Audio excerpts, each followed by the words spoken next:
Assalamu alaikum. Hello and welcome to this video where I'm going to speak about the difference or the differences between Angular pipes and Angular functions. As you can see, I have a table here of a bunch of products, a bunch of items, and their corresponding prices. And then I want to implement a function that adds whatever the VAT number is to the VAT value is to the price. Right, so for now, very simple, IDs, name, price, and then this is what I want to implement, a function that calculates the VAT plus the price. And I've got a little input here that is bound to a string that I show right beneath it over here. So let's see how we can do this function here. First of all, this is my HTML. That's my TS file, and I already have this implemented, this add VAT. All it does, it takes this VAT here and it adds it to the price.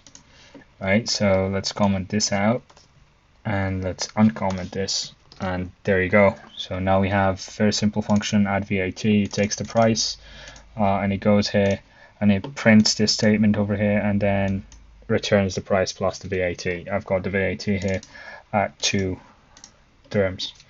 So now I get the expected result. Everything here is just the price plus 2 terms or pounds or whatever.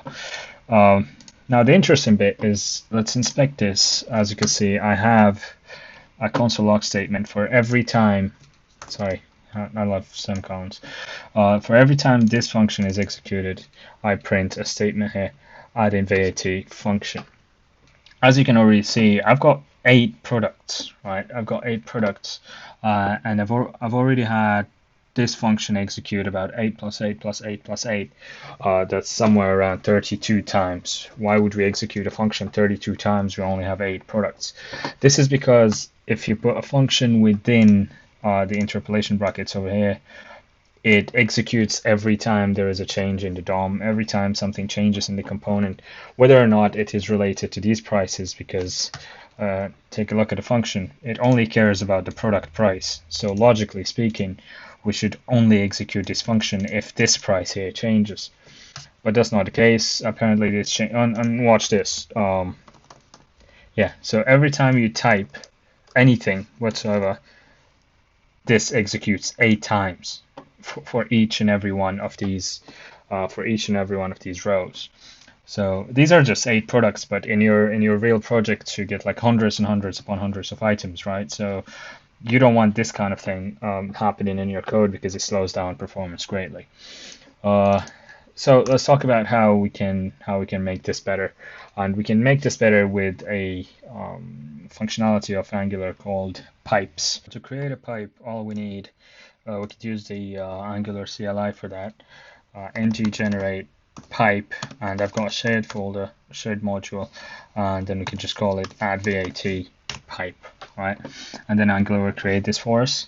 Now in the shared folder there is an add VAT pipe, and it's also added to the declarations of the shared module. Let's also add it to the export, because we're going to use it in other modules, add VAT pipe, and then the pipe itself is very simple. There's a decorator here, pipe, there's the name of the pipe that you want to use, and then it's just a TypeScript class, just like anything else almost in Angular. The only difference is it must implement this interface here called pipe transform, and it has one method that it must override that's called transform. Transform takes a value, type here, they give you a known, but if you know the type, we know the price we're going to take. Let's just call it price as well. We're going to take a price. Let's not worry about the arguments for now. We'll add the arguments in later, and this should also return a number. For now it returns null. Let's just add a little console log statement over here just to make sure this thing executes. So pipe executes. There you go. Now to apply this to our HTML value, to the value we have here in the HTML, let's add this again, and this time we're going to do the exact same thing, except we're going to take the product price, the value that you want to apply through to run through the pipe, and you put this pipe symbol here, and then the name of the pipe. Our name here was called add VAT, I believe. Yeah, that's add VAT. So now we have two console log statements to watch out for, one for this add VAT function and one for this pipe. The VAT function will just say add VAT function, and the pipe will just say pipe executes. All right, so let's go back here.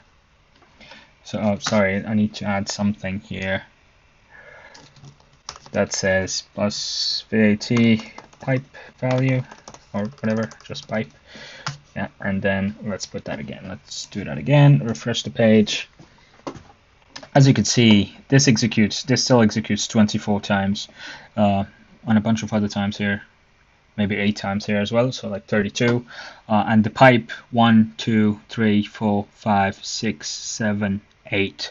So the pipe executes exactly 8 times, which is exactly what we want to happen. Let's add a bit of code to this pipe. So all you need is to return. Sorry, let's get rid of that. All we need is, let's add the VAT here. That's true again. So all we need is to return price plus VAT.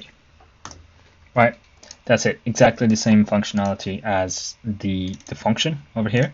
But the result will be different in terms of how many times this thing executes. So the result is exactly the same.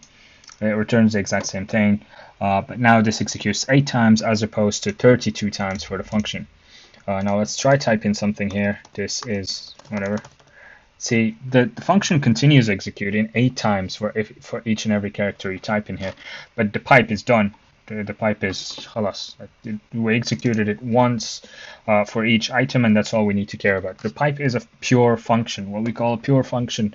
For any given input, it will always return the exact same output. So it has no use in re-executing the code again and again if this price itself doesn't change.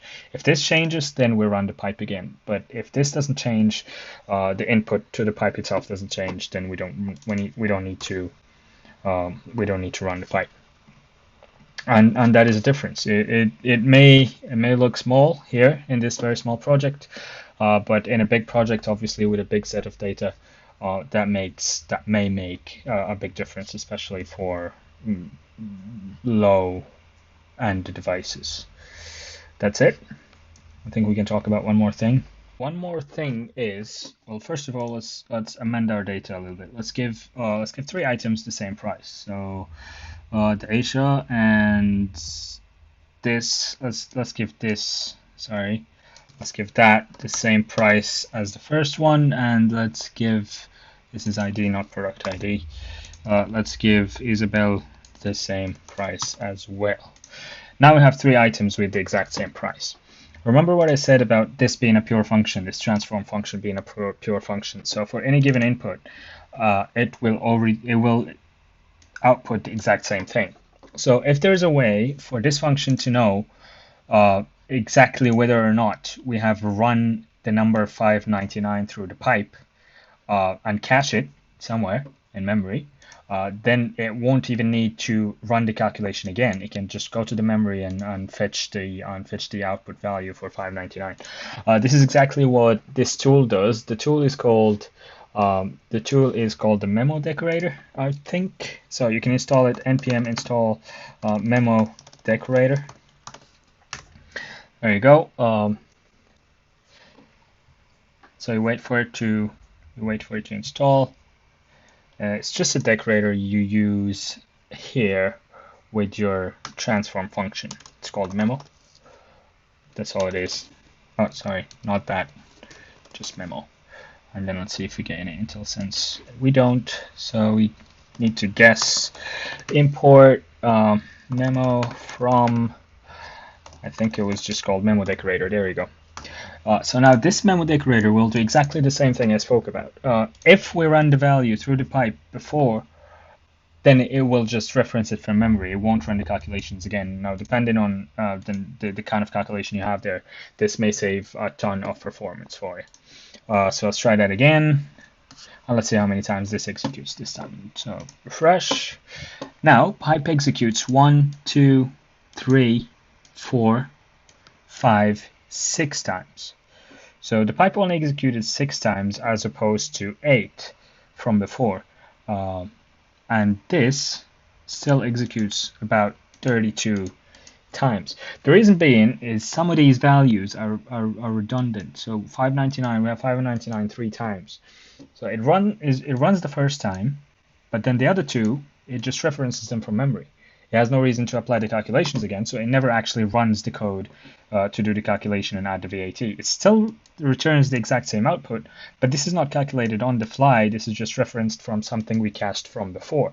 So we already saved 2 calculations. If you have a huge data set with a bunch of data being able to appear different times, many times, sorry, then you could save a ton of performance doing that memo decorator. Very small tool, very big benefit.